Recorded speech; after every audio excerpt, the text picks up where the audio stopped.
ایک شخص حضرت علی کے دربار میں آ کر کہنے لگا، یا علی، علم بہتر ہے یا دولت بہتر ہے؟ آپ نے فرمایا علم بہتر ہے، کیونکہ علم انبیاء کی میراث ہے، جبکہ دولت قارون کا خزانہ ہے۔ دوسرا شخص آیا، کہنے لگا، یا علی، علم بہتر ہے کہ دولت بہتر ہے؟ آپ نے فرمایا علم بہتر ہے، کیونکہ علم تمہاری حفاظت کرتا ہے، جبکہ دولت کی تمہیں حفاظت کرنا پڑتی ہے۔ تیسرا شخص آیا، کہنے لگا، یا علی، علم بہتر ہے یا دولت بہتر ہے؟ آپ نے فرمایا علم بہتر ہے، کیونکہ علم کے دوست زیادہ ہوتے ہیں، جبکہ دولت کے دشمن زیادہ ہوتے ہیں۔ چوتھا شخص آیا، کہنے لگا، یا علی، علم بہتر ہے یا دولت بہتر ہے؟ آپ نے فرمایا علم بہتر ہے، کیونکہ علم تقسیم کرنے سے بڑھتا ہے، جبکہ دولت تقسیم کرنے سے کم ہو جاتی ہے۔ پانچواں شخص آیا، کہنے لگا، یا علی، علم بہتر ہے یا دولت بہتر ہے؟ آپ نے فرمایا علم بہتر ہے، کیونکہ علم کے چوری ہونے کا ڈر نہیں ہوتا، جبکہ دولت کے چوری ہونے کا ڈر ہمیشہ رہتا ہے۔ چھٹا شخص آیا، کہنے لگا، یا علی، علم بہتر ہے یا دولت بہتر ہے؟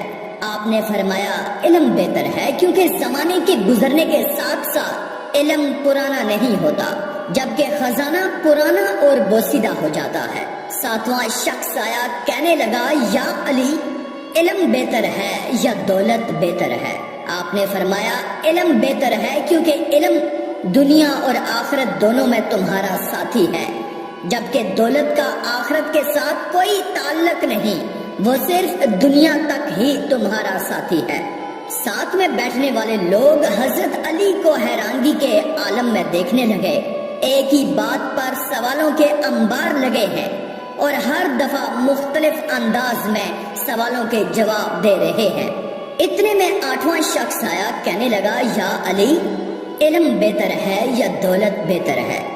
آپ نے فرمایا علم بہتر ہے، کیونکہ علم انسان کے دل کی نورانیت کا باعث بنتا ہے، جبکہ دولت انسان کے دل کو سنگ دل بنا دیتی ہے۔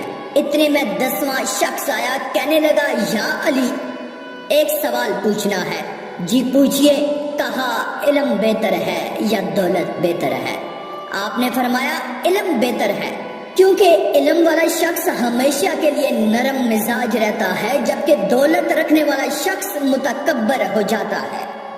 اب جب سب لوگ خاموش ہو گئے، کسی نے بھی اور کوئی سوال نہ کیا، تو سیدنا علی المرتضیٰ شیر خدا بولے، لوگوں، اللہ کی قسم، قیامت تک لوگ مجھ سے یہ ایک ہی سوال پوچھتے رہتے تو میں قیامت تک اسی سوال کے مختلف جواب میں علم کو دولت پر فوقیت دیتا رہتا۔